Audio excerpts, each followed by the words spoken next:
Bonjour, moi c'est Adèle. Bienvenue sur Humian, un podcast créé par SEW Isocom. Dans ce podcast, on questionne tech, notre IA sur l'industrie de demain. Que ce soit autour des ressources humaines, de la maintenance ou même du développement durable, Tech et des invités répondent à nos et à vos interrogations.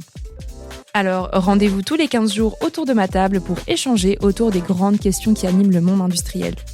Dis Tech, prêt à lancer la discussion ?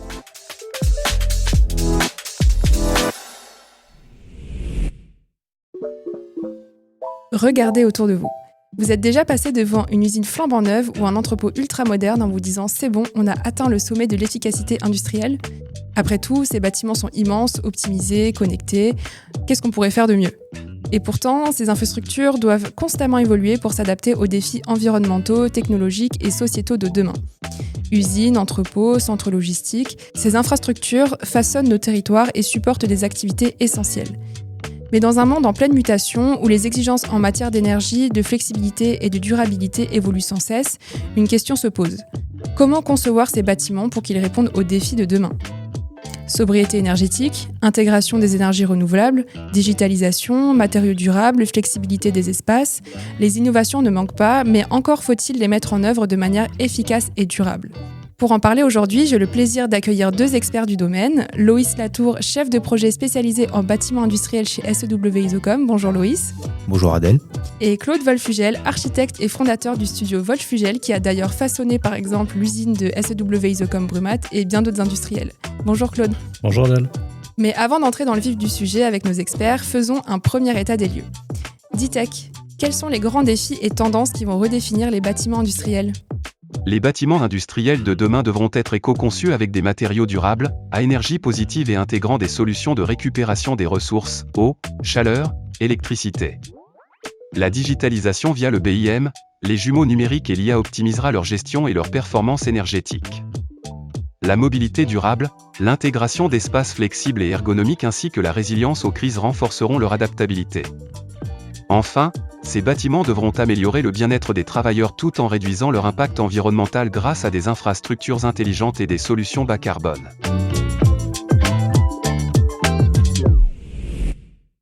Merci Tech pour la réponse. Claude, qu'est-ce que vous en pensez de la réponse de Tech ?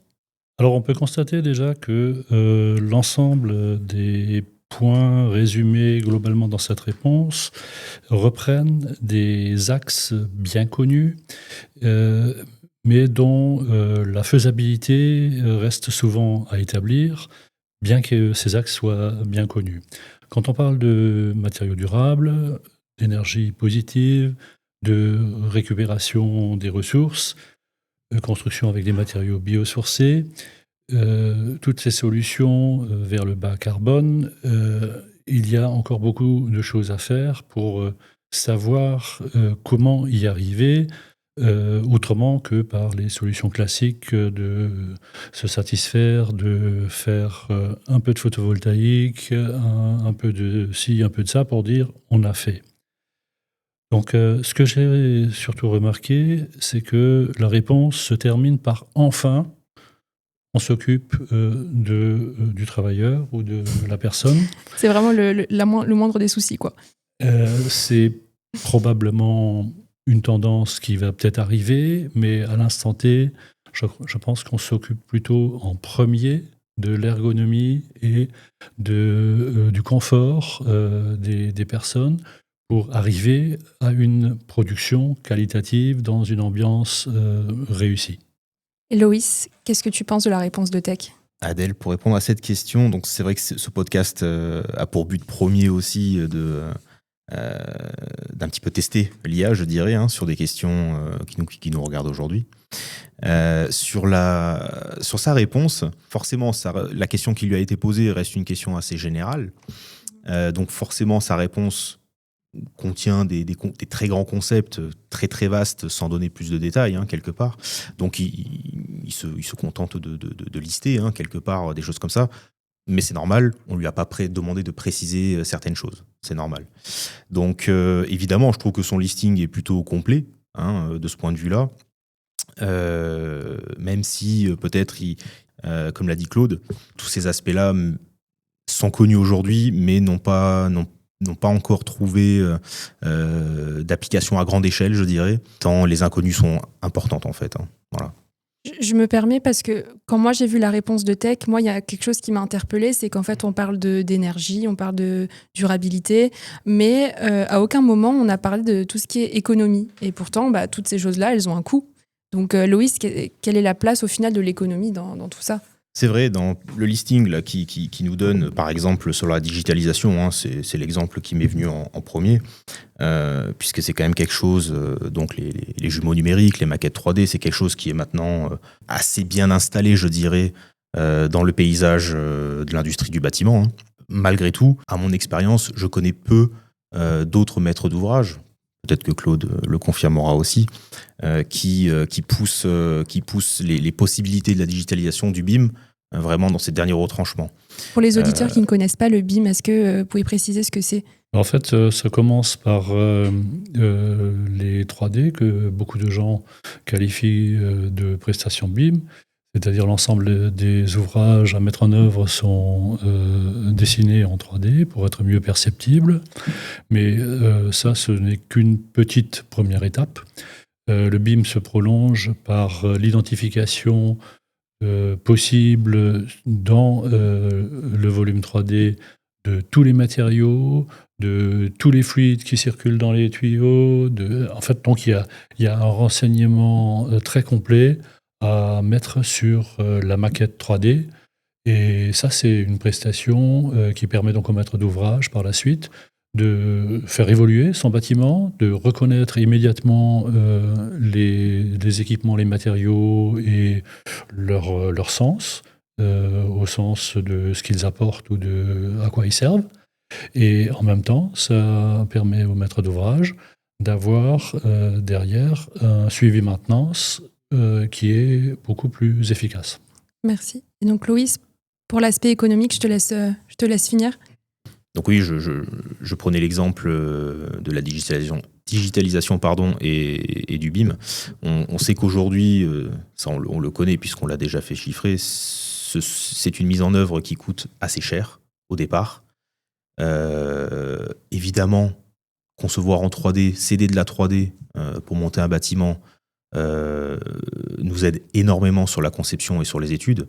Je prends pour exemple le dernier bâtiment qui a été monté à Brumat, où justement la 3D nous a permis de vraiment parfaitement optimiser le passage des réseaux dans les bâtiments. Maintenant, on n'a pas poussé plus loin, pour l'instant en tout cas, l'aspect modélisation des réseaux pour une future utilisation pour la maintenance, par exemple, bien que le modèle actuel peut leur servir. Mais comme le disait Claude, les bases de données de matériaux ou d'éléments techniques qui sont mis en œuvre sur la 3D n'ont pas été renseignées plus que ça. Voilà. Parce que ça, aujourd'hui, les applications sont peut-être un peu méconnues et l'intérêt paraît encore limité aujourd'hui. Voilà. Par rapport au fonctionnement, je dirais, de manière générale, d'un service de maintenance, par exemple, quoi. Alors, par rapport à l'économie, je voudrais faire une réponse un peu plus large, plus diversifiée, puisque évidemment, dans la construction d'un bâtiment, il y a le coût pour réaliser le bâtiment. Mais aujourd'hui, l'économie commence bien avant, puisqu'il y a des lois qui sont sorties. Il y a une loi qui s'appelle la loi ZAN, Zéro Artificialisation Nette, qui donc veut limiter la consommation des espaces naturels et qui va probablement nous obliger, qui nous oblige déjà, à penser les bâtiments différemment. Et donc là, on pourrait imaginer qu'on soit à un moment donné amené à faire des usines verticales au lieu de s'étaler à l'horizontale. Donc ça, évidemment, au niveau impact économique, c'est pas négligeable. Après, il y a l'autre aspect, c'est que de plus en plus, il faut faire plus avec moins. Et là, on ne parle pas de politique, c'est le côté frugalité, avec donc frugalité, qui est un mot qui vient du grec, donc porter des fruits. À partir du moment où les matériaux sont de plus en plus rares, il faudra concevoir différemment avec l'ensemble des lots. Parce que souvent, ça se résume à quelques lots principaux, mais là, il faudra penser de A à Z. l'économie d'un bâtiment de façon totalement différente. Je rebondis juste sur la loi que vous avez évoquée. Quelles sont les contraintes est-ce que c'est des contraintes qui sont environnementales? Est-ce que c'est pour protéger la faune et la flore? De quelle base ça vient, ces contraintes-là? En fait, la loi ZAN est une loi, comme le dit le mot, zéro artificialisation nette à une échéance 2050. Donc, le législateur a voulu préserver les terres agricoles. Et pourquoi zéro artificialisation nette? Parce qu'on peut imaginer qu'on récupère des surfaces déjà urbanisées pour mieux les utiliser et donc ne pas empiéter sur d'autres espaces naturels, ce qui veut dire qu'il y a un calcul de plus et moins donc, qui se fait pour dire qu'au final, d'un côté, on prend peut-être quand même un peu de terre agricole, mais de l'autre côté, on rend de la terre agricole ou on remet des terres qui peuvent être des terres agricoles. Donc, et cette échéance va arriver de façon progressive. Aujourd'hui, les collectivités disposent d'un espèce de capital de terrain urbanisable pour les différentes activités, que ce soit donc, l'industrie, tout ce qui est tertiaire, et également pour l'habitat. Ce crédit qui a été mis en place doit être épuisé. Il n'y en a pas d'autres qui vont se rajouter, donc il devra être épuisé d'ici à ce que la loi ZAN entre définitivement en vigueur. Par la suite, on verra comment ça va fonctionner tout ça. Donc là, on va parler plus précisément déjà de la production du bâtiment. Là, on tend quand même un peu plus vers la relocalisation et plus de la délocalisation. Donc, est-ce que dans la construction de bâtiments, on va essayer de privilégier une production plus locale? Est-ce que c'est possible? Et sinon, qu'est-ce qu'on ne pourrait jamais avoir chez nous, en tout cas en Alsace ou en France de manière plus générale, Claude? Alors, ce mouvement, il est bien en marche depuis pas mal de temps, puisque aujourd'hui, que ce soit pour les matériaux pour les bétons, que ce soit pour pratiquement les matériaux principaux qu'on utilise pour construire un bâtiment, on essaye de prendre ce qui est local. Local voulant dire, bien sûr, directement là où on construit, avec un périmètre proche, mais également français, européen. Ça, c'est la première échelle pour dire que c'est local. Mmh. Alors après, il y a évidemment des éléments plus techniques qu'il faut faire venir de là où ils sont produits. Et donc ça peut être très très différent. On a des techniques spéciales qui peuvent être quand on a des ouvrages vraiment très spécifiques. Ça, c'est pour les grands bâtiments, plutôt des bâtiments emblématiques où il y a des techniques à faire venir de spécialistes qui n'existent qu'à un ou deux endroits dans le monde. Mmh. Et Loïs, par rapport à CSW Isocom, comment est-ce que vous gérez ça, cette production plus locale? Alors chez Isocom, c'est quelque chose qui a toujours été en vigueur. On essaye donc évidemment de consulter nos entreprises, nos bureaux d'études le plus localement possible, ce qui fonctionne plutôt bien. Donc forcément pour un aspect économique, mais également, évidemment, c'est pour rester dans un cycle économique, mais puisque c'est un peu le sujet aussi aujourd'hui, écologique. On sait qu'on réduit fortement l'impact en restant le plus localement possible. Donc chez Isocom, c'est une politique qui est menée depuis longtemps. Ça fonctionne bien. Maintenant, comme le disait Claude, j'ai un exemple très, très, très simple. La plupart des matériaux manufacturés, finalement, qui sont quand même produits à grande échelle pour produire un bâtiment, évidemment, ici on est en Alsace, mais je pense que les isolants, que ce soit de la laine de verre ou de la laine de roche, ne sont pas produits ici, sont produits ailleurs. Je ne connais pas exactement où sont les usines, mais évidemment il faut les faire venir jusqu'ici. Voilà. Donc ça, il y a des choses, il n'y a pas le choix. Il y a des choses, il n'y a pas le choix, en effet.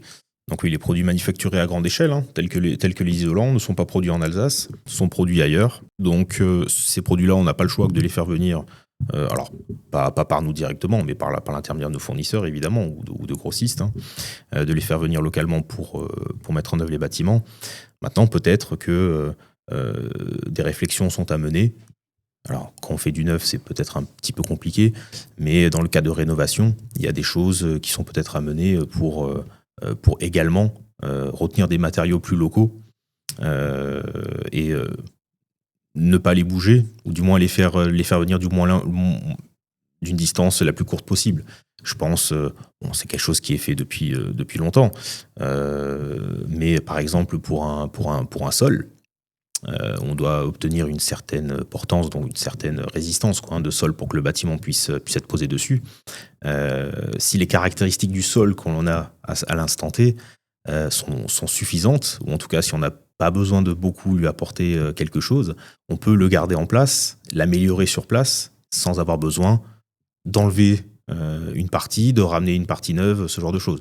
Donc tout reste un peu sur place, tout simplement.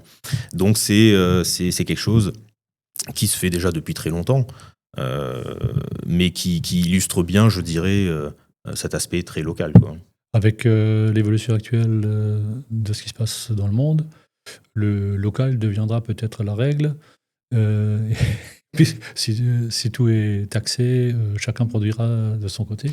Oui, c'était ça ma question, mais il y a des choses que je parle de la France, mais de l'Europe, que la Terre ne peut pas de matières premières qu'on n'a pas du tout. Donc ça veut dire qu'il faudra trouver des solutions pour remplacer ces matières premières-là ou essayer de trouver autre chose qui pourrait avoir le même effet. C'est quelque chose qui va être super difficile, je pense, à mettre en place. Mais c'est des pistes de réflexion, en effet, qu'il faut avoir constamment. J'ai un autre exemple qui me vient en tête très rapidement, sur un futur bâtiment qu'on fait à Paris, où là, donc, c'est encore au-dessus de SEV Usocom. C'est donc le promoteur, finalement, du terrain, nous oblige à monter les clôtures de chacune des parcelles qui montent, nous oblige à monter ces clôtures-là en pierre de meulière, qui sont extraites sur place. Voilà, donc c'est des pierres, on va faire des murs en moellon, finalement, à l'ancienne, quelque part, mais des matériaux du coup du site, localement, quoi. Donc on est tous les gens qui vont acheter les terrains là-bas sont obligés de faire ces clôtures. Et donc ça remplace quel autre matériau qu'on aurait dû importer ? Ça peut être par exemple des agglomérés de béton qu'on aurait enduits de béton, ça peut être des palissades en bois, ça peut être tout un tas de choses, pas forcément produits à chaque fois localement. Pareil, des grands manufacturiers qui importent ça chez des distributeurs en France. Donc là, ça reste très local. Donc là, quand on parle de proximité, de production locale, moi, ça me fait penser à tout ce qui est environnemental, et qui dit environnemental dit changement climatique. Donc voilà, c'est vraiment au cœur des discussions depuis quelques années, le changement climatique. Donc il faut y penser. Quand on construit un bâtiment, j'imagine, vous prenez ça en compte. Comment est-ce que vous adaptez les bâtiments industriels à ce contexte climatique ? Est-ce qu'il y a la récupération d'énergie qui est possible ? Comment ça se passe, Claude ? Alors actuellement, sur tous les chantiers, c'est devenu la règle. On est forcément obligé de passer par ces étapes. Ces étapes techniques où, dès le début, la conception du bâtiment doit être faite pour que l'impact été et hiver soit minimal, pour en fait traiter par la conception du bâtiment l'économie d'énergie sans même en consommer. Après, il y a bien sûr le complément avec des équipements techniques pour apporter ce qui manque. Et sur ces aspects, on a des techniques ancestrales qui sont connues, comme par exemple le puits canadien, qui peuvent des fois être utilisés. Le puits canadien, les Romains se climatisaient avec un puits canadien. C'est pour la récupération d'eau de pluie ? Non, le puits canadien, c'est pour la climatisation. D'accord. C'est pour rafraîchir l'air, en fait. C'est un principe où donc on a des choses enterrées, des tuyaux enterrés par lesquels l'air va circuler et va se rafraîchir. Donc ça, c'est un exemple parmi d'autres. Mais à l'échelle d'une grande usine, ça n'apportera pas suffisamment pour donner une réponse complète. Donc on verra de plus en plus des éléments complémentaires qui vont pouvoir réduire la consommation d'énergie Et donc l'impact, bien sûr, et le bilan carbone qui tient aussi compte de plein d'autres choses, bien sûr, l'impact devrait se réduire. Alors quand on parle d'avenir, puisque c'est un peu une question par rapport à l'avenir que vous venez de poser, par rapport à l'intelligence artificielle, moi je suis quand même assez optimiste, même si je doute des capacités de création ou de poétique d'une intelligence artificielle. Mais là où on peut être optimiste, on voit que les bâtiments ont toujours été conçus par l'homme en observant la nature. Et c'est à partir de l'observation de la nature que les solutions ont été trouvées. Aujourd'hui, les techniques ont évolué. Là, je ne parle plus de techniques bâtiment, mais par exemple, en médecine, dans les milieux où on s'intéresse à l'infiniment petit ou à l'infiniment grand, se développe à une telle vitesse qu'on peut espérer qu'avec cette observation de ce qui se passe, notamment dans l'infiniment plus petit, il y aura peut-être des solutions à trouver, que ce soit des solutions pour de nouveaux matériaux ou que ce soit des solutions de conception tout simplement, parce que la nature nous apprendra peut-être des choses. Je rebondis, je rejoins complètement ce que Claude vient d'évoquer vis-à-vis de la nature. Pour l'instant, dans la réponse de l'IA ici, on a surtout des solutions très techniques qui nous sont listées et proposées. Mais avant même de parler de technique, comme le disait Claude, du coup, observons ce qu'il y a autour de nous et comment ce qu'il y a autour de nous change. Je pense que la première attitude à adopter, ça reste la conception des locaux, donc en accord bien sûr avec les besoins d'un client, les idées d'un architecte, etc. Mais vraiment d'adapter tout de suite les locaux aux besoins. Je pense à un exemple concret pour illustrer tout ça. Depuis très longtemps, on a toujours eu tendance à vouloir rechercher l'ensoleillement et donc à privilégier les locaux de vie comme des bureaux, quelque part, pour un milieu professionnel. Avoir des orientations plutôt vers le sud, profiter au maximum de la lumière naturelle, etc. Aujourd'hui, le comportement peut-être à adapter quasi systématiquement, ça serait plutôt d'orienter ces bureaux pour éviter un échauffement beaucoup trop important, d'orienter ces bureaux plutôt sur des zones est-ouest, sur un bâtiment. C'est pas toujours possible à faire, ça dépend de beaucoup d'autres paramètres, mais c'est des questions qu'on se pose aujourd'hui. Vous les posiez pas avant? On se les posait pas forcément toujours, et j'ai même envie d'aller un peu plus loin. C'est ce qu'on entend souvent aussi. À un moment donné, personne ne se posait trop la question de savoir combien coûtait l'énergie, que ce soit pour se rafraîchir ou se chauffer. Aujourd'hui, c'est une question centrale, évidemment. Donc, c'est des questions qui peut-être se posaient avant pour d'autres aspects. Mais là, aujourd'hui, oui, on se la pose systématiquement, en effet. Et donc vous réfléchissez et vous concevez les bâtiments en fonction de ces paramètres naturels qui nous entourent pour justement pouvoir en profiter un maximum. Donc là, je reprends ton exemple d'ensoleillement. Ça veut dire que, par exemple, en été, si on n'est pas exposé directement au soleil, ça permet de rafraîchir un petit peu la pièce. Et à l'inverse, en hiver, ça pourrait garder la chaleur. C'est exactement ça, tout à fait. J'ai tout compris. Ensuite, j'aimerais aborder un point. Là, on parle d'avenir, donc on a parlé déjà de plein de problématiques qu'on imagine, production plus locale, changement climatique, mais il y a aussi peut-être un cliché, je ne sais pas, qui existe, c'est demain, dans les usines, il n'y aura que des machines. Et donc, qu'est-ce qu'on fait? Les ouvriers, est-ce qu'ils vont être remplacés par des machines intelligentes? Et sinon, comment est-ce qu'on fait pour concevoir les bâtiments en alliant machines et ouvriers? Alors là, effectivement, vous avez parlé de cliché. Je pense que c'est un vieux fantasme. Depuis le 19e siècle, on a ce fantasme comme quoi il pourrait ne plus y avoir d'ouvriers avec l'évolution, avec le progrès, avec l'évolution technologique. Et on le voit bien, à chaque grande évolution technologique, il y a de nouveaux métiers qui se créent.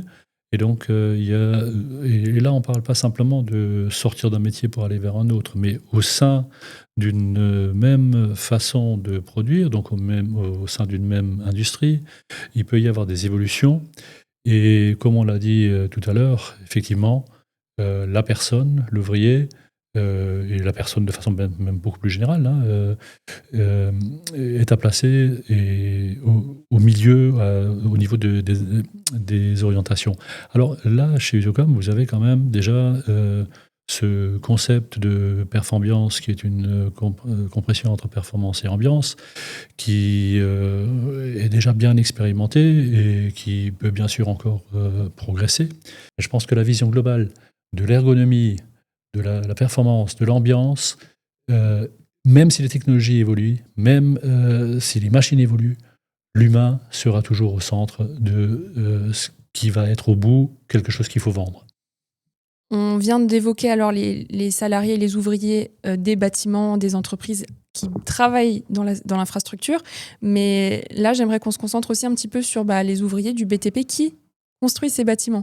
Loïs, du coup, tu as beaucoup à faire avec ces personnes-là. Qu'est-ce que tu penses de ça ? Est-ce que tu penses qu'un jour, on pourrait pas se passer d'eux, mais est-ce qu'un jour, il y a des machines qui pourront les remplacer parce que c'est quand même un travail qui est difficile. Donc peut-être que demain... on serait tenté de vouloir un peu alléger ce travail et leur fournir des machines qui vont les aider. Qu'est-ce que tu en penses ? Adèle, je pense que tu viens de donner la réponse dans la question, quoi, hein, c'est ça. Donc non, bien sûr, on ne pourra jamais remplacer entièrement les ouvriers d'un chantier par des machines. En revanche, c'est sûr qu'il y a eu quand même de sacrées évolutions pour les aider, pour aider sur un chantier à simplifier certaines tâches, ou du moins... parce que des tâches répétitives existeront toujours sur un chantier, et l'idée c'était quand même de leur simplifier un maximum. Port de charges lourdes, répétitives également, il y a des choses qui existent, et j'espère que en tout cas ça tende encore à s'améliorer, car ça reste un métier difficile, faut qu'on soit honnête entre nous, quoi. Voilà, ça reste quelque chose quand même de très difficile. En tout cas, s'il n'y a plus d'ouvriers dans le bâtiment, il n'y aura plus d'architectes. Parce que nous, les architectes, on dépend entièrement de l'exécutant du terrain, qui souvent est un orfèvre dans la matière qui le concerne. Et ces gens-là sont essentiels pour que les bâtiments soient réussis.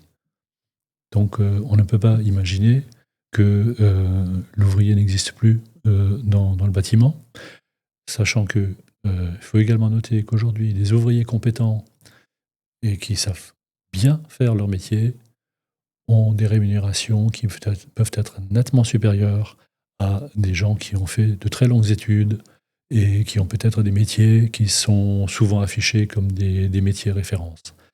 Le bâtiment a besoin de ces gens. On a vu l'exemple de la cathédrale avec ce que ça a donné quand Notre-Dame a été rénovée. On a vu que les savoir-faire étaient là, et là encore c'est un extrême. On n'a pas tous les jours ces orfèvres là sur nos chantiers, mais il en faut. Ouais, ça me fait penser aussi à quelque chose. Il y a un aspect du bâtiment, de l'industrie du bâtiment qui est essentiel. Chaque bâtiment reste un ouvrage sur mesure et sur mesure. Lorsqu'on est confronté à quelque chose fait sur mesure, automatiser des tâches, ça devient impossible. C'est une usine à gaz. C'est pas forcément une usine à gaz. Bon, c'est toujours une usine à gaz en vrai. Mais non, en fait, c'est puisque on est toujours sur des hauteurs différentes, sur des dimensions différentes, sur des imbrications différentes. On est tous ces éléments-là pour construire un bâtiment sont toujours différents. Donc, on a toujours besoin de gens du terrain et des ouvriers pour s'adapter à chaque situation au fur et à mesure de l'avancement. Automatiser des tâches là-dedans. Alors déjà, imaginons qu'il y ait un robot ou une machine qui existe, qui pourrait remplacer un ouvrier, par exemple. Ça voudrait dire potentiellement lui rentrer des paramètres très clairs et fiables pour qu'il puisse automatiser une tâche. S'adapter à une situation différente, c'est-à-dire finalement ce que trouve un ouvrier tous les jours quand il vient sur le chantier, il va toujours se retrouver confronté à une situation un tout petit peu différente de la veille. Ça demande une adaptabilité très très forte tous les jours. Donc là-dessus, oui, je pense qu'on n'obtiendra jamais, bien entendu, une automatisation totale des chantiers et des ouvriers. On remplacera jamais les ouvriers par des machines, ça c'est une certitude. Je pense qu'aujourd'hui il faut plutôt tendre à rendre de toute manière leur travail moins pénible. Ça c'est une évidence, et c'est quelque chose qu'on combat depuis longtemps, on essaie d'améliorer le plus possible. Et il y a encore beaucoup d'efforts à faire, à mon avis. Merci Loïs de faire la différence importante entre l'industrie qui conçoit un prototype et une fois qu'il est conçu, il est lancé en grande production, alors que pour les bâtiments, chaque projet est un prototype. C'est exactement ça. Chaque projet est différent et chaque projet est un prototype. Et chaque projet a ses contraintes, ses différences. Un aspect qu'on a moins évoqué, c'est dans ta question, Adèle, c'est la partie récupération d'énergie, par exemple. Vaste sujet, hein, puisqu'on peut récupérer de l'énergie solaire avec le photovoltaïque, on peut récupérer des eaux pluviales pour une utilisation aussi spécifique dans les bâtiments. Petite parenthèse là-dessus, il faut savoir, la récupération d'eau pluviale aujourd'hui, c'est quelque chose qui a l'air beau comme ça sur le papier, très facile à faire. En réalité, on ne peut, en France en tous les cas, ce qui est normal, on ne peut récupérer l'eau pluviale que pour des utilisations sanitaires, les WC, se laver les mains. Rien de plus, on ne peut pas la consommer à boire, on peut pas faire ce genre de choses.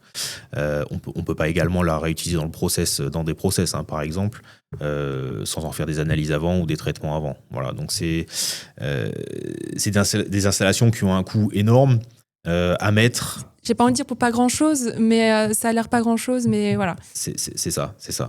Je pense aussi au photovoltaïque, où aujourd'hui SEV s'engage beaucoup dans le photovoltaïque.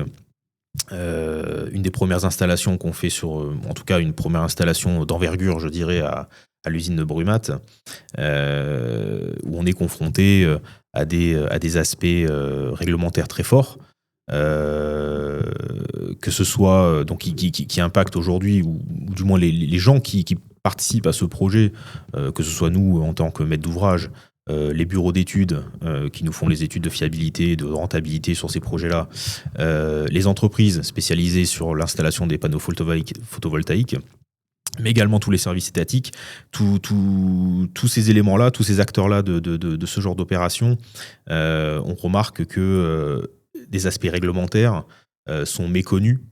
Ils existent aujourd'hui, ces aspects réglementaires, sont méconnus et deviennent un frein un petit peu à la bonne marche, je dirais, de la mise en œuvre de cette solution de récupération d'énergie, quoi. Ce qui, je pense, de manière plus globale, ça peut être aussi un frein pour d'autres à investir, même si aujourd'hui on a des obligations quand même d'investissement là-dedans, mais ça peut être un frein pour certains projets et donc ralentir les adaptations de bâtiments sur la récupération d'énergie, pour devenir plus écologique, quoi. Voilà. Il est vrai que la production d'énergie renouvelable, parce qu'il y a effectivement production d'énergie renouvelable, elle est souvent combinée à de la récupération d'énergie sur les process, par exemple, en industrie, donc de la récupération d'énergie létale, hein, on va dire ça comme ça. Tout ça, c'est devenu relativement complexe, en parlant des énergies renouvelables, puisque les risques associés, par exemple, au photovoltaïque ont fait germer à gauche et à droite des règles qui se contredisent. On a vu des assureurs dresser le haut-là. On a eu des lois qui nous obligent à faire une proportion de photovoltaïque. Et donc, comme souvent en France, la spécificité, c'est qu'on ne peut faire que ce qu'on connaît. Il faut avoir un avis technique, il faut avoir une réponse claire d'un bureau de contrôle qui dit oui une fois qu'il contrôle. Et si le bureau de contrôle est obligé de glisser d'une réglementation à l'autre sans savoir comment il peut l'appliquer, ben souvent, ça devient compliqué. Au final, ce qu'on retient de cet échange, c'est que les bâtiments industriels ne sont pas seulement des structures figées dans le temps, mais des écosystèmes en perpétuelle évolution. Face aux défis environnementaux et sociétaux, l'industrie doit repenser ses infrastructures, des bâtiments plus économes en énergie, plus flexibles, intégrant des matériaux durables et des technologies intelligentes. Loin d'être un simple coût, ces innovations sont un levier de compétitivité, d'attractivité et de résilience pour les entreprises. On l'a vu avec nos invités, des solutions existent déjà. Mais leur adoption nécessite une vision à long terme, une collaboration entre tous les acteurs, architectes, ingénieurs, entreprises, et bien sûr une volonté politique et économique de tous ces acteurs de cette chaîne. Alors la prochaine fois que vous passerez devant une usine dernier cri, rappelez-vous, ce qui semble être le sommet aujourd'hui n'est qu'une étape vers le futur. Et ce futur, c'est à nous de le bâtir. Merci à vous, Loïs et Claude, d'avoir participé à ce podcast très passionnant. Merci Adèle, à toi. Merci Adèle, on reviendra quand vous voulez. Avec plaisir. Et merci à tous nos auditeurs d'avoir suivi, d'avoir écouté ce podcast. J'espère qu'il vous aura plu. Et nous, on se retrouve très bientôt pour un nouvel épisode de Humian. Si vous avez la moindre question, n'hésitez pas à nous contacter à l'adresse mail podcast.humian@usocom.com et on se dit à très vite.